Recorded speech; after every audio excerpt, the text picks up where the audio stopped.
He was frowning, his features contorted with intense pain. Is he in pain?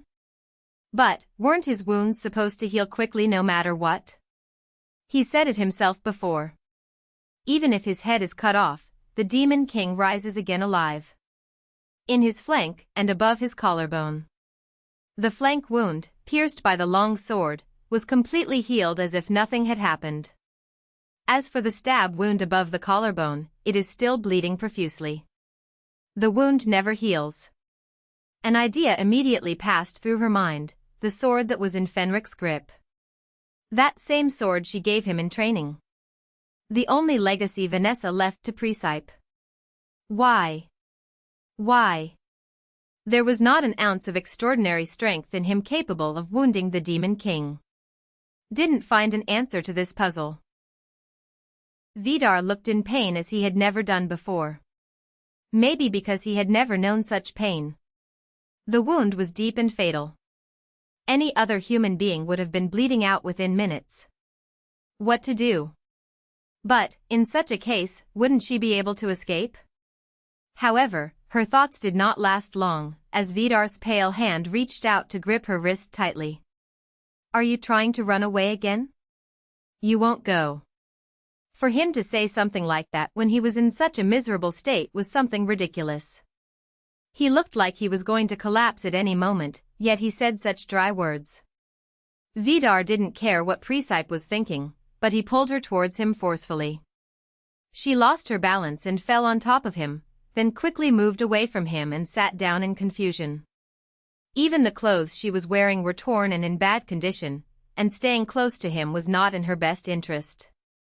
Moreover, Vidar was not the only one injured. Vidar looked at her silently for a moment, as if he realized that she had been hurt because of him. People hate getting hurt. Then he spoke strange words that she could not easily understand. They hate pain, and they hate fear even more. Especially if their wounds are caused by magic. What? But why are you not afraid? Vidar asked her. Also today, when you were kidnapped by Ivan, you were like this. You jumped into the flames, breaking through the fog that I had created myself. Why do you go to this extent? He thought that Presepe, like everyone else, would back away in terror and remain still. But he saw quite the opposite. I rushed boldly without fear. Today too, in the kidnapping incident, it was the same. Finally, Precipice slowly opened her lips, listening to his words. You, and Evan too, used your powers knowing that I might get hurt. But why exactly would you go to this extent? Vidar stopped at her words. You always ask me. What makes Duke Fenric so special? What's different about him? I'll tell you, the Duke never hurts me. Neither willingly nor against his will. If Fenric had been like the other characters, he would have held Vidar's hand from the beginning. Of course, it is more correct to say, so far he has not harmed me. She still didn't know what he was really thinking, or why he killed people and took her to his palace. Anyway, is that a sufficient answer? No. But Vidar slowly shook his head in denial. Then he suddenly looked at the gloomy and unbearable cave. You heard it all just now. And you know the truth too. That this world is made, a world by design. But Presepe continued her speech without interrupting the thread of her speech. Your obsession with me is only part of this design. There is no other reason for it. That is why. It's so quiet here. What? In surprise, Presepe narrowed her eyes at his sudden words. No sound is heard. No one comes to me. No one calls my name. So, I did nothing but wait. I've waited for thousands of years. Until the day comes when you appear. However, is it just because I was made this way? The words that came out of Vidar did not contain anger or resentment. Strangely, his blue eyes as they fixed on Presepe had a gleam quite different from the one she had seen in Vanessa's village. There was something in that look that could only be described as extreme pity, though Presepe knew very well what a fearsome creature he was.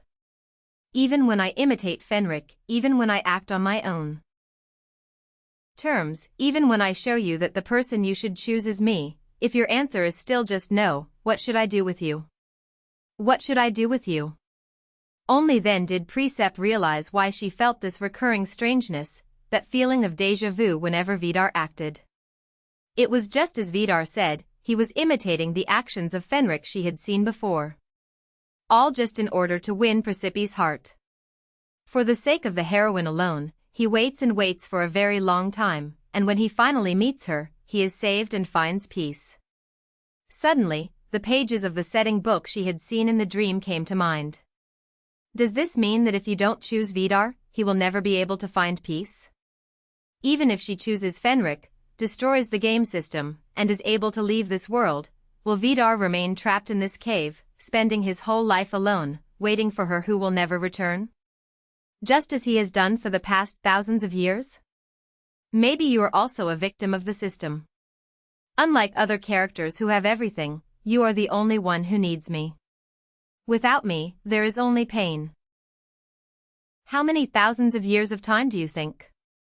How cruel and terrifying would it be to be left in such a narrow cave doing nothing but waiting endlessly? She couldn't even imagine. But Vidar was not the only victim. It was a lie to say that Vidar wasn't poor. But does she have a duty to choose him? If Vidar harbors hatred towards those who made him live a life of torment, shouldn't his anger be directed at whoever wrote the story of this game? So Presepe thought. You don't know how many times I wished I was just dead. Vidar muttered in a low voice. Why was I born? Why should I exist? Why can I never be at ease? I have thought of it thousands of times, tens of thousands of times, when I am alone. Then I realized. I will only be saved when the person I am waiting for comes. Are you lonely? Were you overwhelmed with loneliness and sadness? Vidar did not answer. He just stared at her silently. Maybe that's why you need me. So that you don't feel lonely, that you don't sink into sadness, and that you escape that isolation, because you want to find reassurance. Not because you love me, but because you want to be free from those rotten feelings that are eating you up from the inside. Maybe that was really the reason. What's the difference? Vidar asked her again. What's the difference between this and how Fenrik feels about you? This. It's not the same. It's different.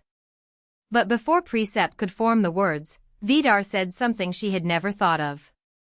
I love you. I couldn't help it.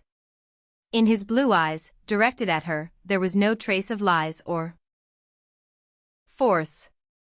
Because you decided that. What? Just like that.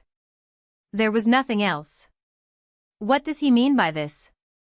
While Presepe was lost in confusion, Vidar asked her in a low voice, don't you remember anything? Or are you just pretending you don't know?